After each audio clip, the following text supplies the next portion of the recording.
even go to war.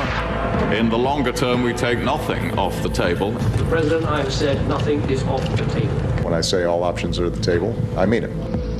So far, there's no proof Iran's nuclear program is anything but peaceful. But according to the UN, the country has dramatically increased the production of enriched uranium that could be used for a bomb. For Israeli leaders, that's proof enough. They now openly discuss attacks on Iran's nuclear facilities, and they expect the U.S. to back them up. The United States is not certain whether or not Israel will strike Iran before the presidential elections. Baird says he knows nothing about a strike against Iran, but with Canada's grievances with Iran going back years, many are asking, why cut ties now? To talk about this, we're joined by Janice Stein, director of the Monk School of Global Affairs. She's here in Toronto. In Washington, Aaron David Miller. He served 2 decades as an advisor to Republican and Democratic secretaries of state and as a scholar at the Wilson Center. And in New York, author Houman Majd. So, Janice, start with you. Why cut ties now?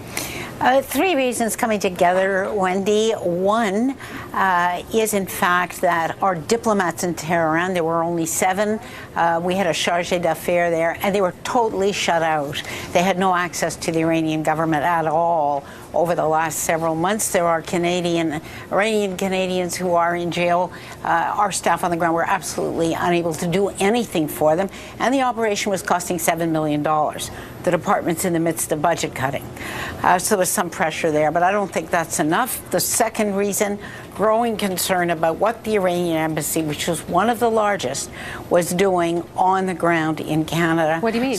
Specifically, allegations growing in intensity that they were monitoring, that's a careful word, the activities of Iranian Canadians. But that happens all the time, does it not? I mean, it did, it but happened in the Libyan embassy, and even when we were sending planes over. It did, but both of those were actually shut down, both the Libyan and the Syrian embassy, for that reason. And those complaints have become louder over the last several months. And the third reason, probably the icing on the cake, was the meeting of the non-aligned group in Tehran, in which large numbers showed up. And this probably was an attempt by the Harper government, which was displeased by Ban Ki-moon's attendance, to send a strong counter message. What's your take on this, Houman? Why now? Well, I'm not sure. I mean, maybe it's to do with the Ben Affleck movie coming out soon. Or, I mean, you know, that's. I mean, I say that. I don't mean to be flippant, but actually, if Canada is concerned about its diplomats in Iran, it is possible, given what happened to the British embassy back in November of last year, that a mob could attack the Canadian embassy over something as silly as a movie, about the Canadians rescuing American hostages back in 1979. Will Iran care? I'm not sure if that's a factor, but sorry. But will it have any impact? Care? Will Iran care? No, it'll care from the PR standpoint a little bit, but no, not really. There's hardly any trade between Canada and Iran. Iran doesn't consider Canada a force in international affairs. I think if this is followed by, and it's possible that the Canadians did this knowing that it was going to be followed by some other Western alliance countries doing the same thing, then yes, Iran will care then, I think. Well, that's the thing, I suppose. On its own, no. Aaron, we heard from Benjamin Netanyahu today saying that he wants a coalition. He's been talking to the U.S. about drawing this red line, suggesting that Canada's part of this, although that's not what John Baird said. What about that idea, that it's time to say there is this line, and if you cross it, then we'll perhaps attack you?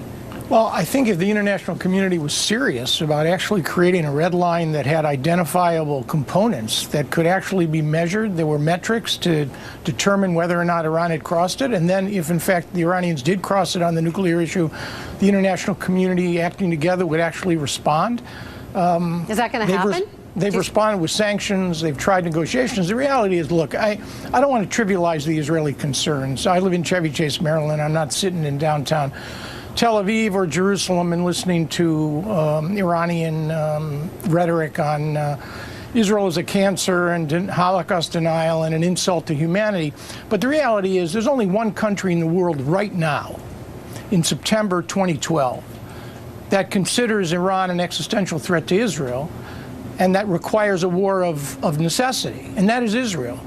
the rest of the international community is looking for every conceivable way, seems to me, including the United States, I might add, to avoid a military confrontation. Certainly before the elections, our president in that regard is the not now president. He clearly does not want anything to happen before November.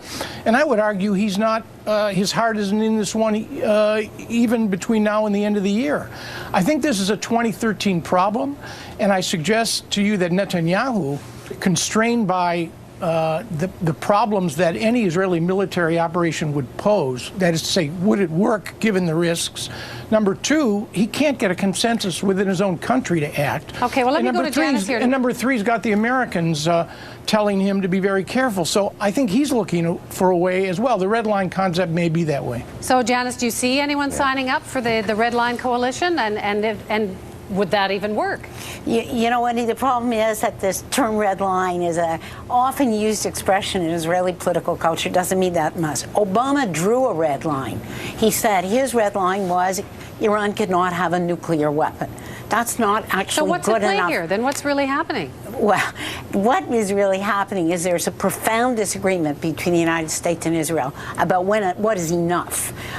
For Netanyahu, what is enough is that Iran stop its enrichment to 20%, shut down Fordo, and export its uranium out of the country. And if they don't do that, those are the red lines he wants, then war. And what about Canada's role in this? Is Canada being used to try and get support for this Red Line Coalition? No, I don't think there is a Red Line Coalition. There is an argument about where the red line should be. Yeah. And Canada has made its views known, along with France, along with other European powers. They are very much in sympathy with the United States. Iran cannot be nuclear capable, but that's a big gap between where the Israeli government is and where the rest are. So, Human, I mean, even if it's just actually, I think it's not. Oh, no, I was just going to say, no, Canada may have that view, but the United States has not said that Iran cannot be nuclear capable. They've just said, Obama has only said, cannot have a nuclear weapon. Yes. Some would argue today that Iran is already nuclear capable. Nuclear weapons capable. Right here. The line beyond which lies war with Iran. Many thought Benjamin Netanyahu's message at the UN General Assembly this fall was addressed not so much to the international community, but to Washington. Netanyahu would like to be able to communicate to the world that the Israelis are ready, which he has, to attack, and that it will be done with the full support of the United States. And he's not getting that. The tension in the media peaked when President Obama practically referred to Israel's warmongering as noise that he's trying to black out. Any pressure that I feel is simply to do what's right for the American people. And I am going to block out any noise that's out there. Pledging full and unconditional support for Israel is part of any presidential election campaign in the U.S.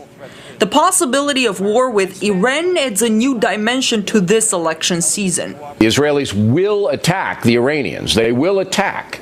It's just a matter of when. So Americans must decide which presidential candidate can better manage the situation.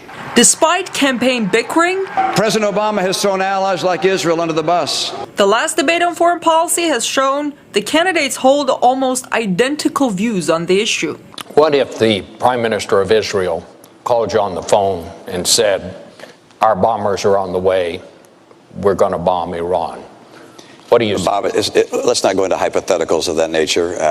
Our relationship with Israel, my relationship with the Prime Minister of Israel is such that we would not get a call saying our bombers are on the way. When I've sent young men and women into harm's way, I always understand that that is the last resort, not the first resort. Of course, a military action is the last resort.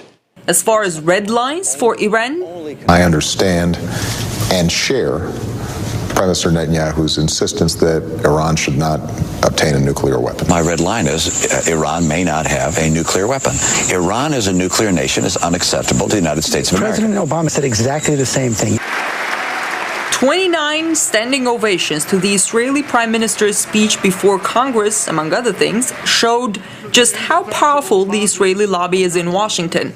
Despite President Obama's support of a two-state solution for Israel and the Palestinians, his party members at their convention this fall called for moving the capital of Israel from Tel Aviv to Jerusalem.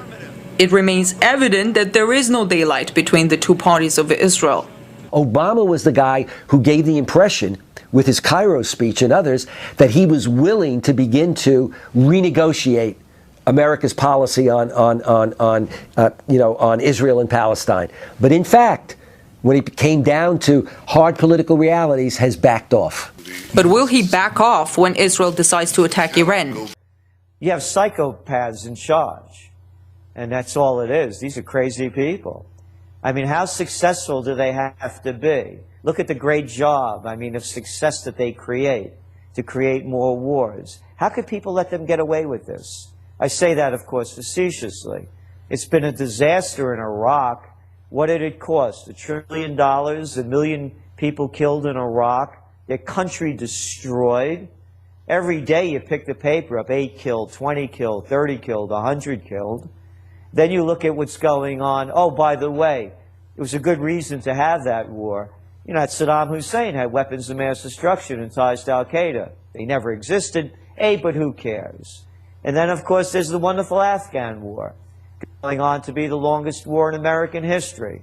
What's been accomplished there? Absolutely nothing, other than building up more hatred, killing a lot of people, and sacrificing the lives of our troops. Great.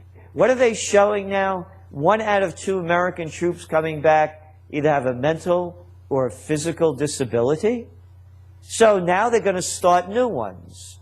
The United States has opened up. They have AFRICOM now in 35 African countries. The French have invaded Mali. They can't get over that trip, them French, They can't get over the old French Sudan. Yeah, they had it only about, from 1896 to 1960.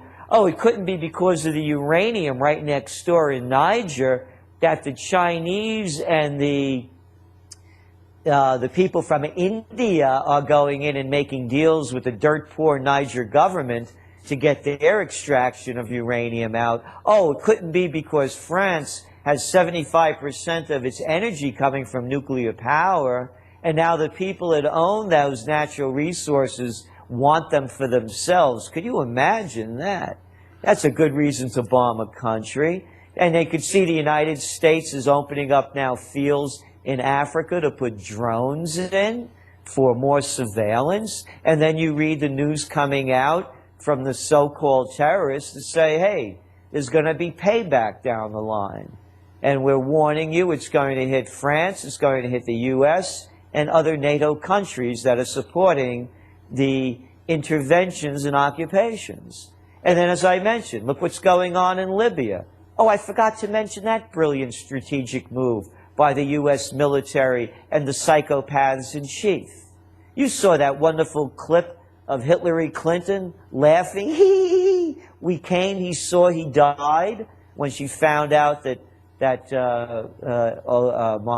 Gaddafi was killed. I mean, my God, what kind of behavior is that? That's a human being? Boy, she makes the witches of Macbeth look tame. And so look at the job they did over in Libya, and look how it's all spilling over North Africa.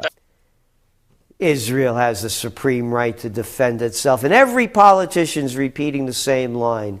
The United States Senate and the House voted unanimously in support of Israel in their massive attack on the Palestinians.